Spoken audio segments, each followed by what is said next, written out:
वैश्विक तनाव अब जमीन पर ही नहीं बल्कि अंतरिक्ष में भी दिखने लगा है। वहीं अमेरिका को घेरने के लिए रूस और चीन एक साथ हो गए हैं। कहा रूस ने अमेरिकी बॉम्बर्स को खदेड़ा। वैश्विक तनाव से जुड़ी 9 बड़ी खबरों के लिए आपको दिखाते हैं टॉप 9 वर्ल्ड वॉर 3। अंतरिक्ष में चीन और रूस की बढ़ती पावर से चिंतित अमेरिका ने अपने स्पेस कमांड को मजबूत करने का काम तेज कर दिया है। अमेरिका ने इसके लिए ब्लैक बजट प्रोजेक्ट शुरू किया है, जिसमें स्पेस कमांड को मजबूती देने के लिए कई नए हथियारों को विकसित करने के अलावा तेजी से अपनी रक्षा क्षमताओं को बढ़ाना भी शामिल है। अमेरिका ने हिंद महासागर और साउथ चाइना सी में चीन को घेरने का प्लान तैयार किया है। इसके लिए कूटनीतिक, सैन्य और आर्थिक स्तर पर रणनीति बनाई जा रही है। अमेरिका के NSA ओब्रायन ने चीन को चेतावनी दी है कि वो दुनिया के किसी भी समुद्री क्षेत्र को अपना नहीं बता सकता। रूसी वायुसेना ने अपने 2 विमान Su-27 और इंटरसेप्ट USB-52S से अमेरिकी युद्धक विमान को काले सागर से खदेड़ दिया। बताया जाता है कि अमेरिका के B-52 बम वर्षक विमान उसके हवाई क्षेत्र में करीब 100 फीट तक अंदर घुस आए थे। हालांकि अमेरिकी वायुसेना ने इससे इनकार करते हुए कहा है कि B-52 स्ट्रैटोफोर्ट्रेस शुक्रवार को नाटो के 30 से अधिक देशों के उड़ान सेरेमनी में शामिल होने गए थे।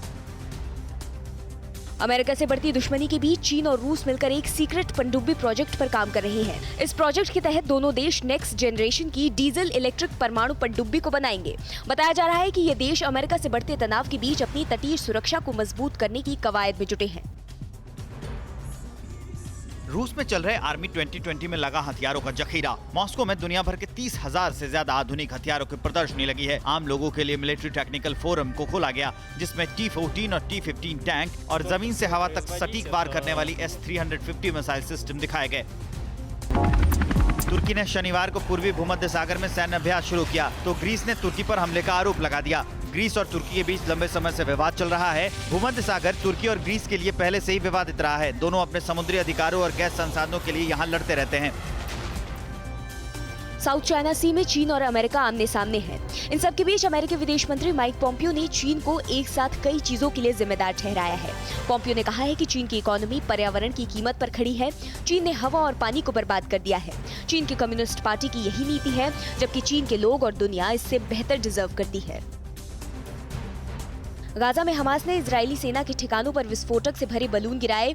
इजरायल ने दावा किया है कि हमास लगातार इजरायली नागरिकों को निशाना बना रहे हैं। हमले के जवाब में इजरायली सेना के टैंकों ने हमास के ठिकानों पर धावा बोला। 31 अगस्त को अमेरिका और इजरायल के आला अफसरों का एक दल UAE के अबू धाबी पहुंचेगा। बताया जा रहा है कि इस दौरान इजरायल और UAE के बीच कई अहम ट्रेड एग्रीमेंट हो सकते हैं। राष्ट्रपति डोनाल्ड ट्रंप के प्रयासों के बाद हाल ही में UAE ने 72 साल की दुश्मनी को बुलाकर इजरायल के साथ संबंधों को सामान्य बनाने के लिए एक समझौता किया है। फिक्र आपकी, सोमवार से शुक्रवार रात 9 बजे सिर्फ TV9 भारतवर्ष पर।